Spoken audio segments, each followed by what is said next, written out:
Look who I have today.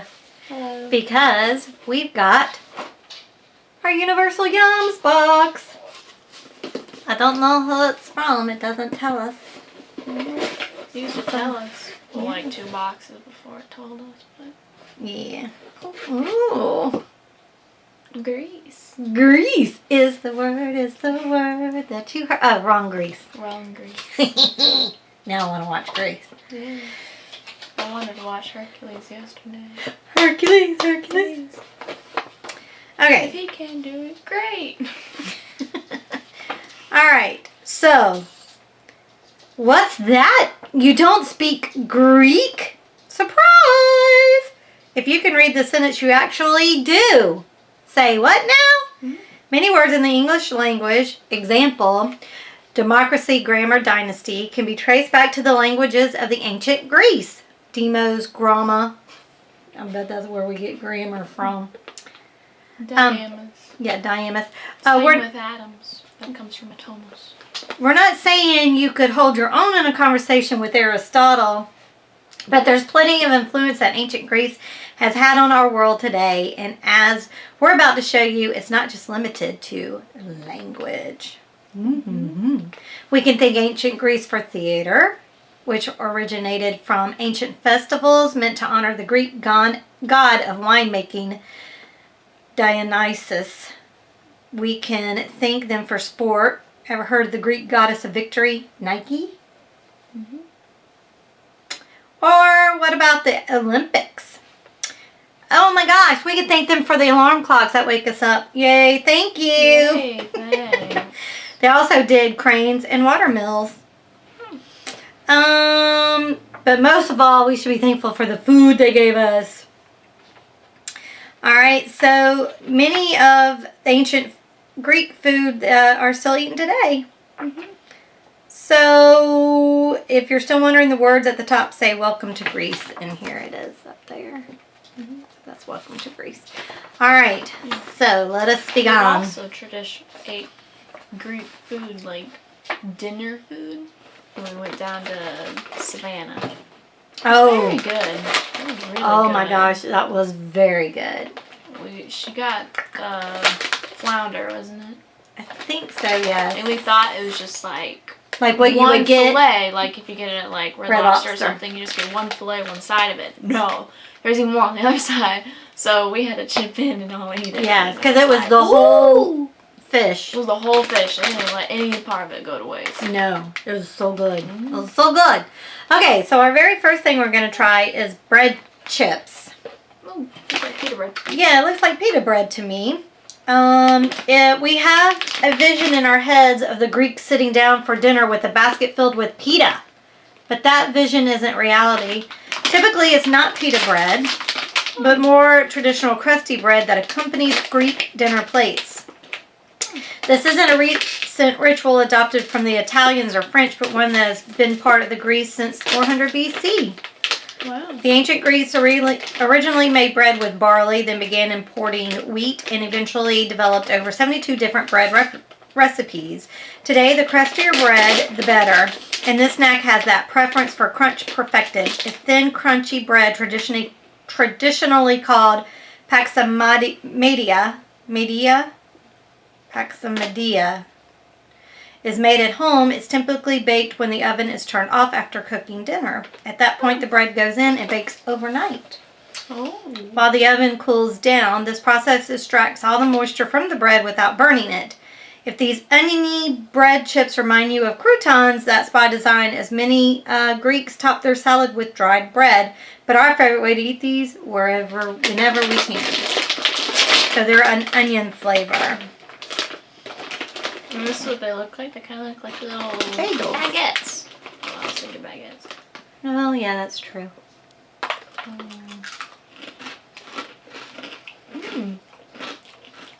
Oh, that'd be good with hummus. Mm-hmm. That's good. Oh, I like that.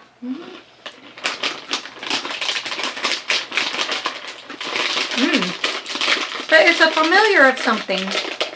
Yeah. What is that? Funyuns. Seriously. Yeah, you're right. Funyuns.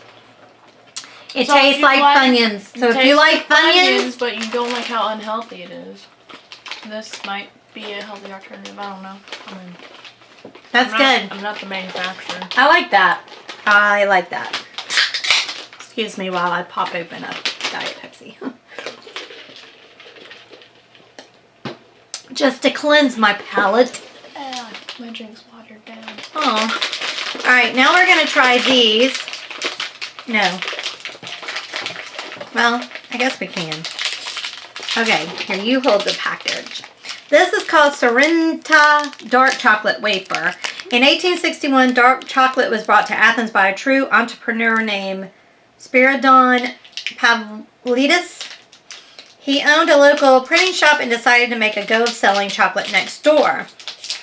He specialized in creating solid dark chocolate bars, which he marketed as a health food using the Greek word for health on the package. Of course, he wasn't the only one to think of selling dark chocolate, and over the years, other chocolatiers cropped up in Greece. One of those, Totus, is still 100% Greek-owned enterprise. And Lucky for Us is nationally known for producing the most popular wafer cookies in Greece. You got it? I got it. All right. I'm not crazy about dark chocolate. I like dark chocolate. Wow, that's a huge bar. Mm-hmm. Come on.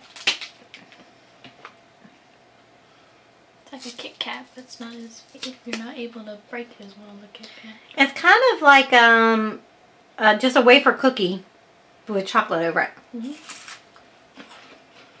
Mm. I don't mind that. That's not bad. I'm just not crazy about dark chocolate. Yeah. Not worth that. I don't want to put in there. It melts in your hand, that's for sure. But that's a good thing, because that means it doesn't use palm oil. Mm-hmm. Okay, that's pretty good. All right, let's try these. Ooh.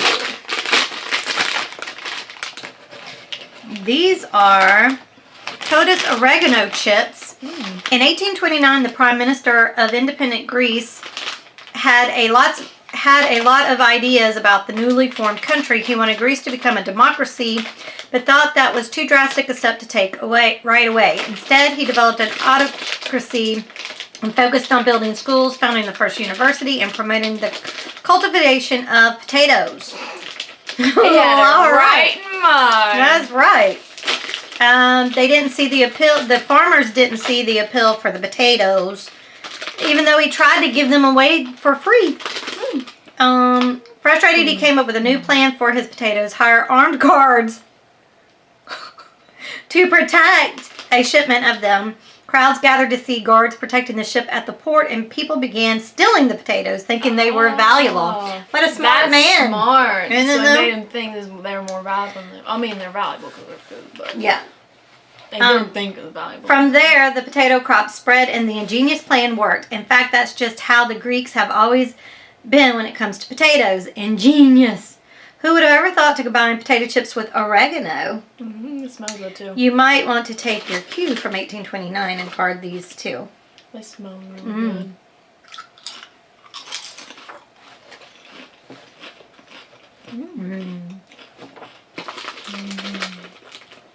I don't like them. You have to like oregano. Yeah, it's a bit weird for us because we don't really think about putting herbs on potato chips. So like literally any other flavor, that's a free game. But herbs over here, no. It's okay. It's good. But you have to like oregano. Because you know oregano does have like a earthy taste. And potatoes already kind of do have an earthy taste too. And by earthy, I mean dirt. Yeah. Okay, let's see. What do we got here? Let's do, we'll do that one in a minute. All right, let's open this up. This is a bunch of, let's do these. You want to do the bergamot jelly candies. They look like pears? Lemons. Is that Limes. limes? I don't know. We'll read. Looking limes. Here. If you were with us for the turkey box, which I'm pretty sure we were, you'll remember bergamot. It was at the heart of the soft white sade candy from Konya, Turkey. If you weren't with us, you'll still recognize that it's the flavor that gives the Earl Grey tea. Earl Grey tea. You can see the green orange that... Green orange. Well, it is kinda. Yeah. A little bit. Green one. Right in the wrapper. But you don't really need to visualize what it is that the flavor is that potent. Okay. I was gonna eat it.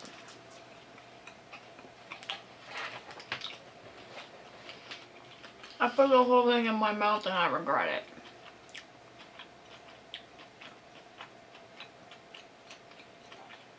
Wait. It's different. It's not bad. It does have a... There's a weird spice to it.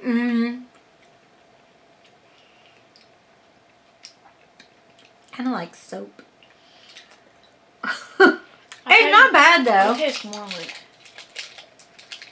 a weird type of cinnamon. It's not as strong and like as cinnamony, but it's still kind of there. I don't know why. And it's different. Yeah. It's not bad though. Would I eat it again? Probably not. I would. You would? Yeah, I kind of like it. It's kind of cleansing. Yeah. A little bit. All right, let's move on to these. Derby. Derby chocolate bar. Oh. There's so much going on with this chocolate bar, we don't know where to start. We've got coconut, crisp rice, and a whole bunch of milk chocolate. Whoop, whoop, whoop. That's right up my alley. But it also says caramel. Yeah. Caramel. Okay, well, let's see. It's got like Well, it's probably got all that with caramel. Oh, it looks like a, Rice ooh. Krispie treat. No, it looks like oh my God, it's one of my favorite candy bars. Yes, sirree, Bob. What are these things called? I don't know. $1,000 bar. Oh, $1 million or whatever. $100,000 bar. Mm-hmm. And you ate that whole thing. She just shoved that in her mouth.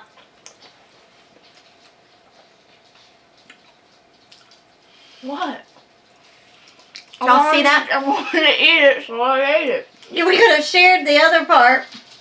Well, you did the same thing. No, I did. I did it, and where it would be a little at a time. Oh, well, you just handed it to me. Like, Oh here, my put it in God. your whole mouth. Luckily, we got another one. That's pretty good. Sweet, though. All right, let's do these. These must be the Bliss Cocoa Toffee. In the 1700s, the Swedish botanist Carlos Linnaeus gave the cocoa tree the name. In Greek, you know what it translates to? Food of the gods. They were right. Mm-hmm. In ancient Greece mythology, ambrosia was considered the food of the gods, but that's probably only because chocolate wasn't discovered yet. Amen. Okay, so this has an indulgent milky base and an intense chocolate flavor. These toffees are the perfect example of food deserving of the gods.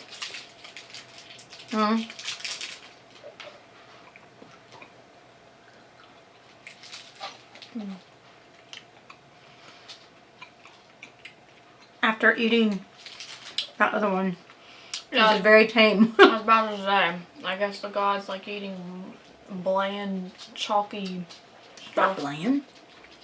Compared to the other thing, it is bland. I'm gonna save it. I like it.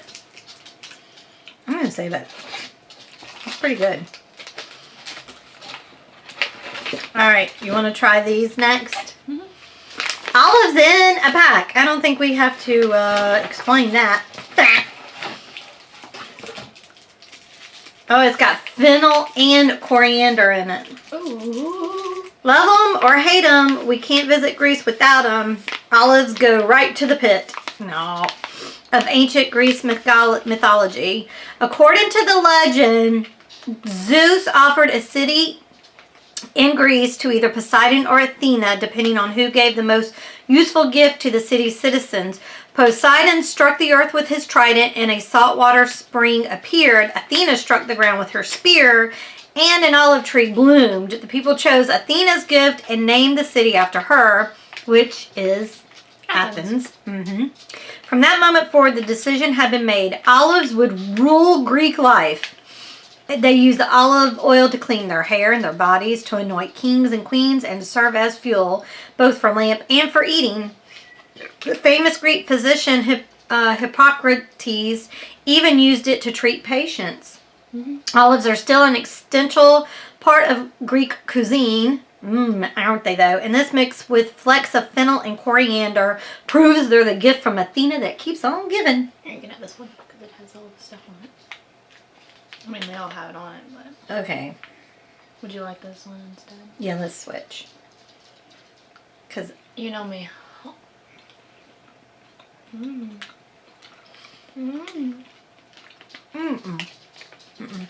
Oh, yeah. That's good. I don't like that. I'm not crazy about olives anyway, in general. But I don't like it with that fennel on it.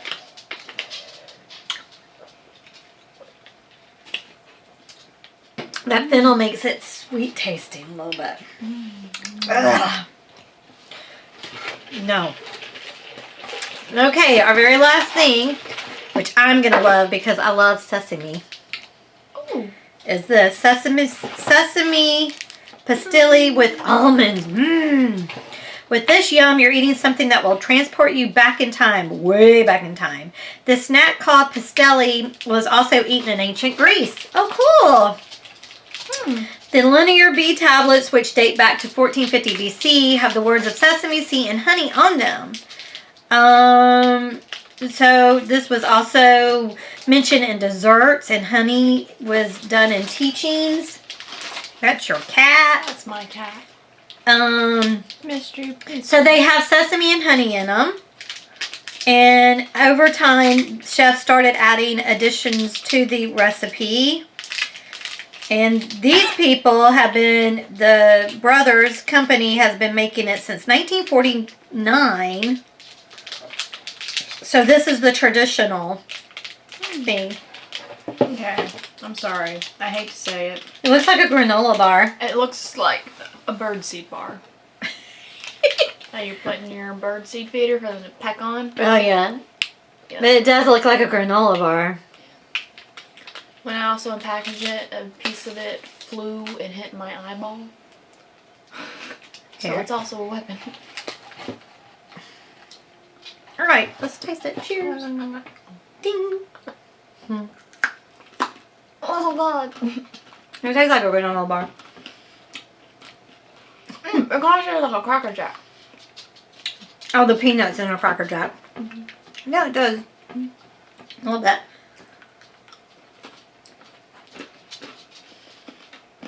It's not bad. I'm not a fan of it. You don't like it? I don't mind it. But I like sesame though. I really like sesame because you really can taste the sesame. I'm sorry. Alright, so that's it. Well, bravo to this box. I liked everything in this box. Yeah, it was good. Yeah. Beautiful boy. I don't think there was anything that I didn't really like. The olives were, I mean, I like green olives. I just didn't like the other stuff on there. And I like the little jelly candies. You didn't like those, but I did. They were okay. My favorite, though, are these bagel chips. Or these are not called bagel chips, but bread chips. Those are nice. I like those. It's all nice. All right, let's do the trivia. Trivia. All right. So, in Greece, all citizens must donate to the church, join the military, have a passport, or vote in elections. I'm going to say vote in elections. I'm going to say it's not join the military. I don't think that's Israel. I think it's have a passport. Okay. Let's see. I think it's on the back. Okay. Vote in elections. They have to vote in elections. That makes sense. The place where democracy came from Yeah. is also the place that wants you to participate in it. All Greek citizens are required to vote, but unlike other nations where you can be fined if you don't, the rule is very loosely enforced. All right. In ancient Greece, throwing an apple at someone was a way to say, I'm in love with you. Happy New Year. Good luck. You and your family shall be cursed. I'm going to say you and your family shall be cursed. Wait, no. I think it means I love you. Okay. It does mean that. Hey, it's a lot cheaper than a ring. Throwing an apple at a woman in ancient Greece was considered a marriage proposal. As that tradition slowly faded away, a new one appeared. Many couples in Greece eat an apple as part of their wedding festivities. Aww. As a sign for their love for one another. Yeah. Aww. I thought they had the apple, you throw the apple because of the whole golden apple chaos where the most beautiful goddess would get the apple. That's mainly what started the Trojan War too. Okay, According to myth. in Greece, 98% of the population do not eat breakfast, are unemployed, are not religious, are part of the Greek Orthodox Church. I'm going to say they don't eat breakfast. I'm going to say they're a part of the church. My cat just drooled all over them. 98% of the people are part of the Greek Orthodox Church. Wow. And that's the largest percentage you'll see in the entire world. About 40% of the population of Russia is Greek Orthodox, which is the country with the second highest amount. The U.S., you'll see even less, about 2%. Wow. Huh.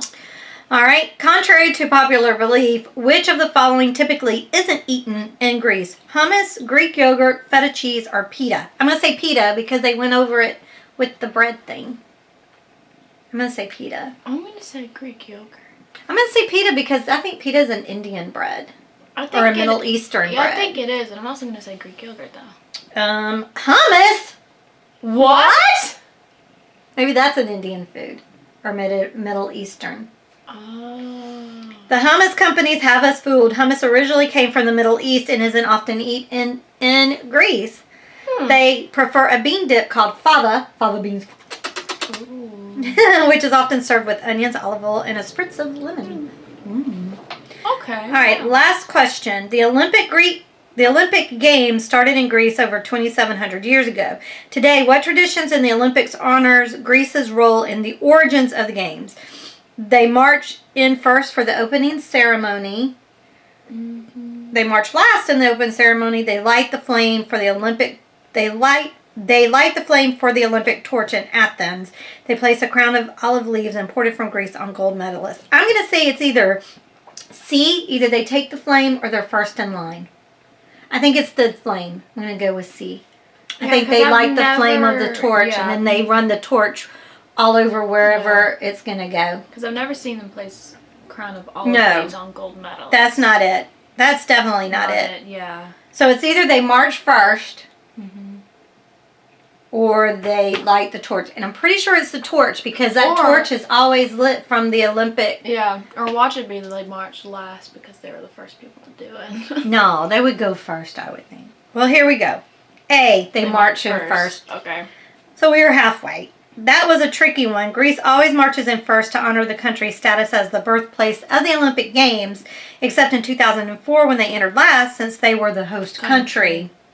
The Olympic torch is always lit in Greece, but in the city of Olympia, not Athens. That's what it was. I knew. Olympia is close to Mount Olympus. And Well, right, and that's where they had the first Olympics. Yeah. Yeah. But I knew they lit They the always torch. had it lit. I knew they lit the torch in Greece, and it travels to whatever country. They have to keep it lit. Yeah. What a thing to do. So then, if you got to go over to like America or whatever, I think they put it on a plane, and they have to keep it lit. Yeah. How do they keep it lit on a plane? I don't know. Is that true? Yes. I'm pretty sure. Well, then whoever carries the torch automatically should get a gold medal for that feat. They do every Do be playing Prometheus. Here, my child, I will give you the gift of flame. All right. Well, I think that was it. There's superstitions. Ooh, Ooh, very superstitious. Ooh, the evil eye. That came from Greece. Ooh. Hobgoblin. Have you ever been told you look nice only to spill coffee all over yourself shortly after? That's the curse of the evil eye. Or Madasama. Madasaya. Which is said to be cast upon the victims through excessive compliments and envy. Oh. Well, excuse you. You don't have to be all mad. Okay, and then hobgoblins. Something I call people a lot. According to Greek folk tradition, these tiny deformed creatures are called, oh my gosh, I'm not even going to try. I will butcher this up. Kalikazari? Spend all year under the Earth's surface, anxiously awaiting the Christmas season. Every year from December 25th through January 6th, the mischievous monsters venture up into the world, playing frightening pranks on the locals. Luckily, the village priest makes his rounds to every house, sprinkling holy water throughout. Apparently, spit is no match for these little guys to avert the beast and drive them back underground again. So they really are children. I mean, what? You're so silly. Okay, and then we have Piace Kokino. When in Greece, if you happen to say the same thing at the same time as someone else, we say jinx here. Yeah, we say jinx. Or we say jinx, you want me soda? You better hurry and find something red. Why? Because in Greek culture, this is considered an omen that may lead to a terrible fight or argument. Oh my God. Whenever it happens, both people must yell, Piace Kokino, which means touch red, and immediately touch the nearest red object to avoid misfortune. We think it's probably best to carry something red with you at all times, along with your evil eye charm, of course, just to be safe. Jeez. Touch red, touch red! So from now on, instead of going jinx, I'm going to say touch red, touch red! Well, that's it from Greece. Yay! I love this box. This was a kick. I like this box. Yes. It was a good one. I liked everything in it. The olives were neat, but yeah, they were okay. I didn't have to spit anything out. Yeah, no. So high five on that. Yeah, I didn't almost throw up. Yeah, so we did good. Good box this month. Good box. Good box. All right, y'all. Well, thanks so much for watching. If you enjoyed the video, please give it a thumbs up, share it, and subscribe if you've not already subscribed. And if you have, thank you so much. I appreciate it. But don't forget to hit the notification bell to be notified for every time that I post a video. All right, y'all. Y'all be good to one another, and we'll talk to you later. Bye.